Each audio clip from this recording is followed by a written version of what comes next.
so in this video tutorial, for this one, if you choose to do this, basically, I'm going to create a digital painting from nothing, so neither bringing in a drawing or using a photo. It's just going to straight do a digital illustration directly into it, and I'm trying to do it a little bit more of a painterly style, if you will, in case that's what you're into, instead of like the cartoony thing from before. So go ahead and create new,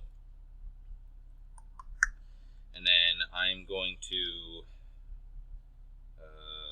9x6 at 300. That's good. And I'm going to do mine in landscape. So just do 9x6 inches, 300 ppi. Background can be white. That's fine. This all looks fine. So then we'll just hit create. Hopefully this stupid picture thing doesn't. Can I move you over? I can. Good. Okay. Create. Boom. It's going to make it look like this. All right. So we've got our canvas here. The first thing I like to do is this. I like to, I'm just going to unlock the background layer, and I like to do a mid-gray for the background. So I'm going to choose mid-gray, and I'm going to color that in. Now the reason why I like to do the mid-gray is that way you can go lighter and you can go darker. When you start at white, then you can only go darker. Does that make sense? So this allows you to add or subtract value, and I think that's just better personally. Okay, and it's not as stark, it's not as much contrast. So I'm going to do that, and then just leave that layer there. I'll just make another layer. Now, these are my tips and tricks. So one of the other thing I like to do is this. I make my composition very small. So you may have noticed that when you look at a pencil, right? A pencil is about this size, about normal pencil size, right? And you just hold it and go, woo. But you probably have noticed that a paintbrush, like a painter's paintbrush, fine artist brush, it's really long, right? The reason why it's long is because as you get better, if you've ever watched it like a child, they have different hand holding positions, and it's one of the things, like if you teach art, like elementary and what have you, like if you're on that end of it, they teach you this. I didn't take any of those, but I know that it exists. The kids will hold it closer to the tip, and then as they get better, they hold it farther away. Because when you hold it really close, you can't make very good little circles, but you have more control over it. When you make little movements, they're not going to be like these huge stark things, and you tend to have these more gross motor movements. Okay. Now, when you go farther out, you can make bigger circles, but little movements have a larger effect on the end. As you go farther out, it's more sensitive almost. Okay. So a painter, like a fine artist, they'll have a longer brush, but they have to have a better dexterity in order to control it. But the reason why they have that is because if you're using a pencil, you're usually sketching something, and it might be 8.5 by 11, like a normal sheet of paper, right? But if you're doing a painting, most often they're usually really large. So by having the brush, a really long brush, they can hold it from far away and see the whole composition as they are initially at least laying out the paintings, and that's why they're so far away. So that's kind of what I'm doing here in essence. This forces me not to concentrate on the details, but on the composition. And then what I'll do is I'll break it down and then concentrate more and more on it as I go. So I usually just start here. I'm just going to go ahead and grab the brush here, and I'll just make it a hard brush. And I will do, we'll take the opacity up to like, I don't know, we'll say 80s. And flow, we'll leave it 50. Okay. And I'm just going to make sure I'm using black for my color, and I'm just going to, this is actually a little too small, I can't quite, Control plus, okay. I'm going to just roughly try to draw what I want my composition to be for what I'm doing here. So let's see if I can get this to,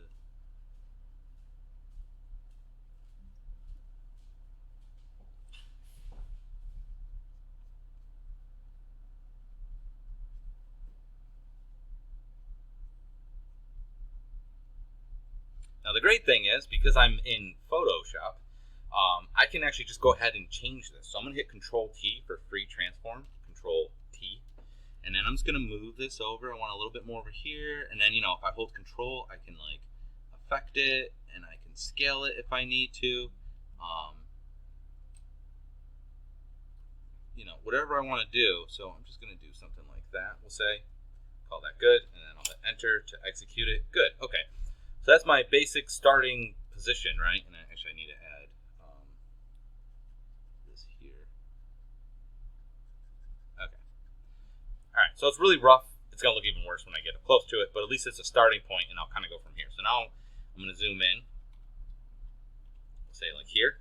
I'm going to make another layer. I'm going to take this layer, and I'm just going to take the transparency down a whole ton, okay?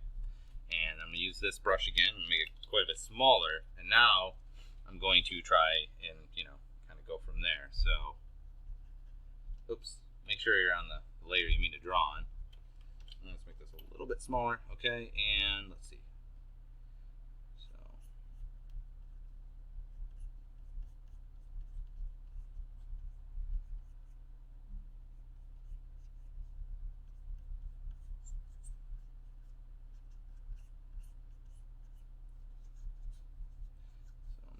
Sketch this out, and then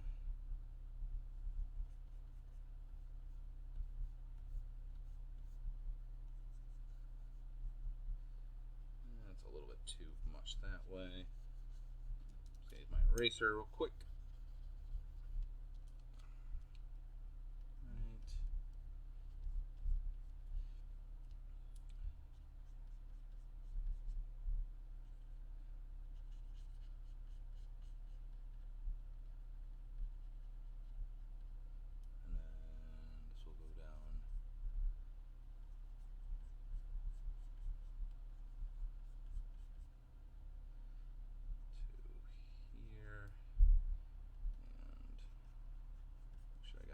There.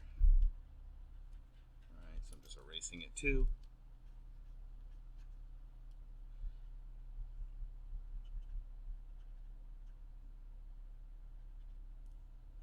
And I'm looking, you see how like it's a little bit long right there? So what I'm going to do is I'm going to use, again, because I'm just kind of sketching it. I don't really care. It's not final. I'm just going to go ahead and go like that. I'm going to hit Control T again and only select this part. And I'm just going to, you can see, I'm going to hold Shift as I do this. And just kind of pull that up and maybe just push it up too with the arrows here. Just so I have a little bit more room. Enter, Control D. And then I'm going to go back to my brush. Sure I have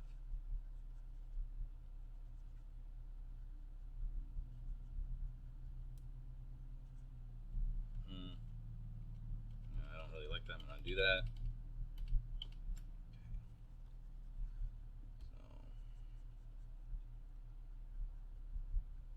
And then this one will just kind of go like this.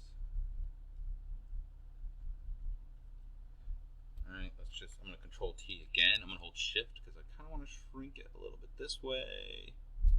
And I'm just trying to get that roughly. And then, I don't know if you can tell what I'm drawing here. It'll be revealed over time. So,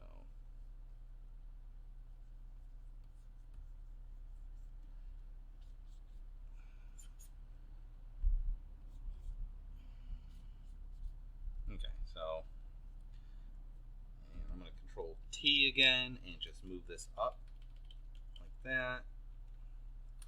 And I feel like he needs a little bit of this as well.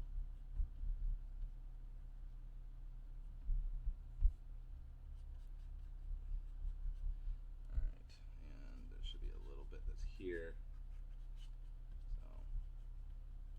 Okay, so so stupid.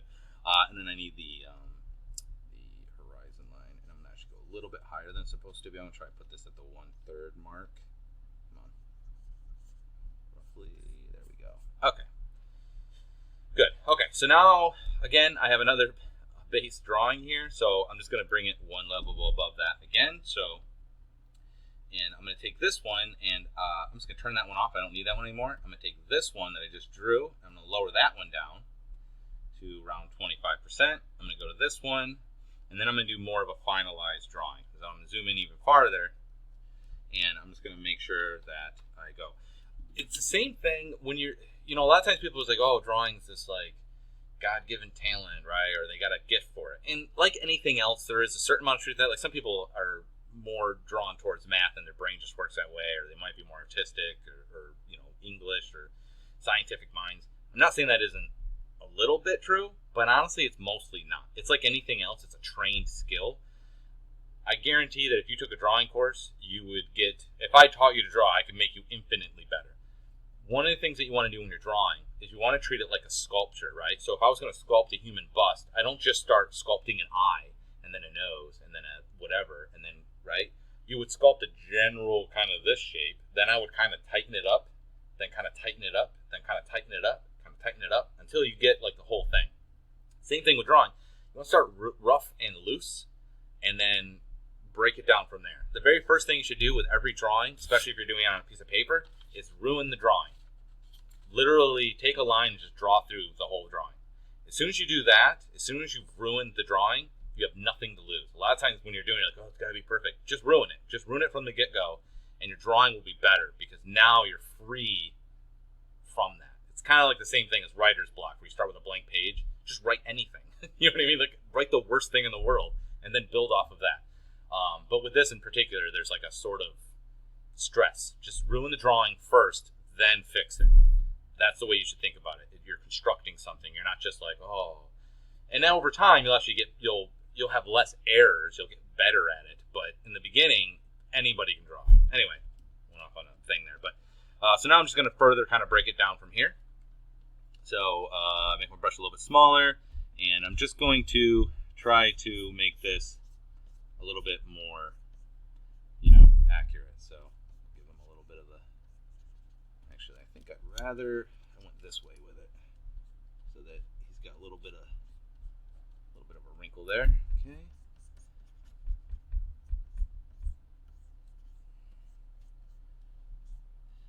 When you do draw your lines, try not to do this. Don't go, right? Just like if it were a sentence, if you're in English, right? You don't write a bunch of little tiny sentences. You want to write a nice long, each line is a sentence that's making up a paragraph of what you're saying, but visually. So you're trying to make longer lines. They'll be easier to read and they'll be easier to understand. As you get better, you see I'm not even that great, but as you get better at it, you'll draw longer lines, you'll have more control over it. So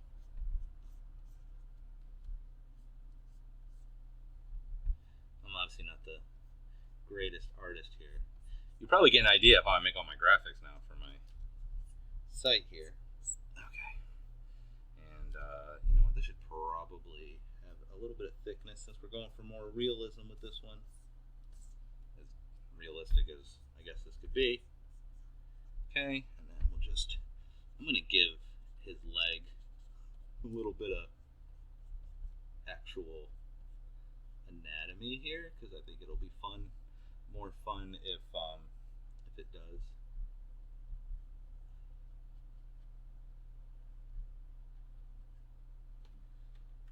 Yeah, I don't really like that. That part is a little rough. Come on, come back. There we go. And then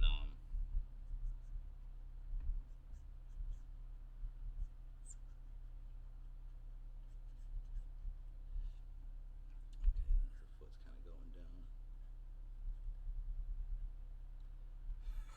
So stupid. I love it. Okay, this has got to get a little more thickness. Okay. All right. So I'm trying to nail down now the details and such, right? So, all right. Then, okay, that shoulder is up, but it looks a little bit weird on the. I'm looking over here. I have a reference image that I'm kind of. I just want to make sure I'm doing the same poses here.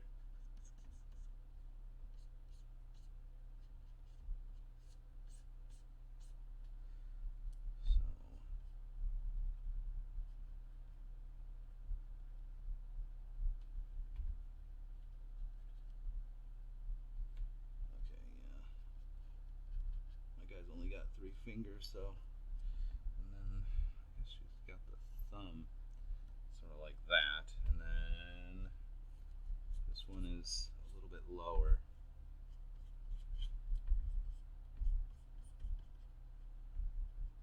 Okay. Oh, it's going this way. Oops. I missed. Well, I should believe that. I can use that as the finger, I guess.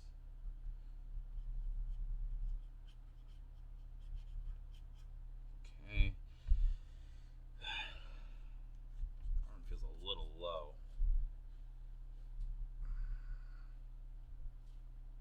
I think it needs to go higher. So what I'm going to do is, again, this is nice because we're in Photoshop. So just going to go ahead and grab it with this lasso real quick. I'm going to hit Control T, which will allow me to move it, and I'm just going to move it up, and we'll say right there. I like that better. So we have these tools available to us. That's better than if we were just doing it by hand. Actually, when I was doing the drawing for the other one, I had to I like did something I didn't like, and I went like this, and there's no undo, and I was like, no, I'm so not used to it. But okay, so put that there, and then see, she kind of had her. I'm just gonna go, I guess, like that, and then.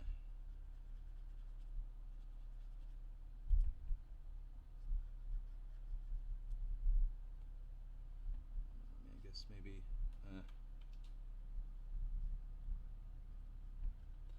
and then we need to do the hair here, and she's got kind of really bad hair in a way. Okay. It's really getting blown up into the wind. So another thing I would highly suggest too is actually having, reference images, because that will make it. I'm getting lazy. I'm just gonna draw the hair. I don't feel like going through and making all those locks. It's too much. When you do draw hair, you want to draw that like it's fabric. Don't draw it as strands per se.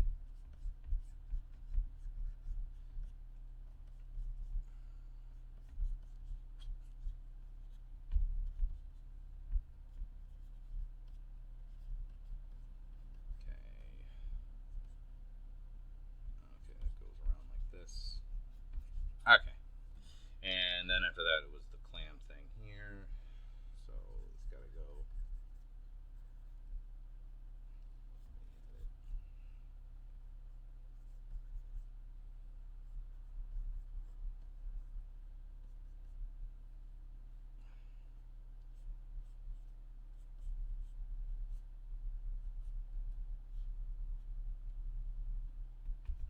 Kind of a weird looking clamshell.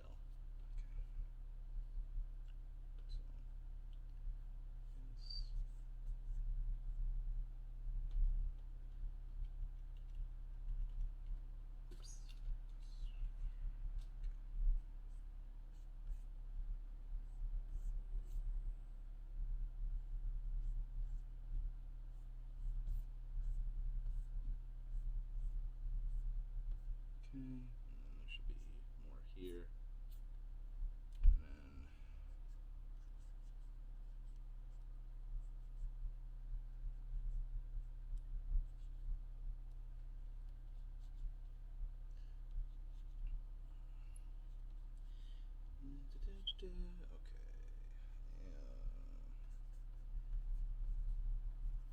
okay. Okay, and then we'll just draw these here.